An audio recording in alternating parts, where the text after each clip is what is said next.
My name is Jeff Easley, and along with my wife Laura, we purchased a home in the Stone Creek area near Owasso. Well, probably the best part we like about Shaw is just the overall process. We love the website. Had a great introduction into Shaw, their availability and variety. So that gave us a really good glimpse because we were coming from Arkansas, so he gave us a chance to really feel like we knew what Shaw was all about before we got there.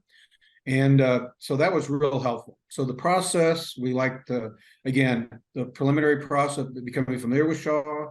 We uh, we liked being able to get pretty quick answers about any questions we had about the homes themselves. Our realtor was pretty well informed with Shaw, so that was real helpful.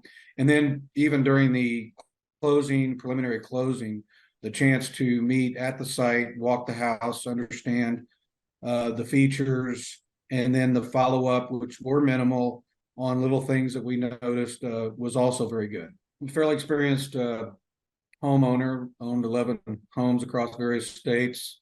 I've only built one directly, but I could tell Shaw, particularly for this price range, uh, I was impressed with the quality. I'm an engineer, I pay attention to detail, and I could just see little things that impressed me about how the home was put together efficiently, maximize use of space.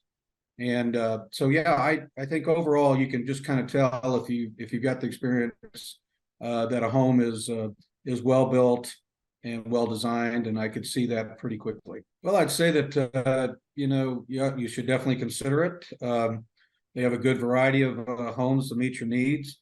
Again, we did not go through the customization process because we bought a completed home, but I would suspect, based on some of the things that I did see in the website, that there's opportunity to work with Shaw to get to really turn a somewhat standard plan of a home to a fairly customized home that you could really enjoy. So I think it would be definitely worth the experience, and I think the value is there too, in the price range. And of the several neighborhoods we looked at, they do have some good locations. In a growing community of at least Owasso in our case.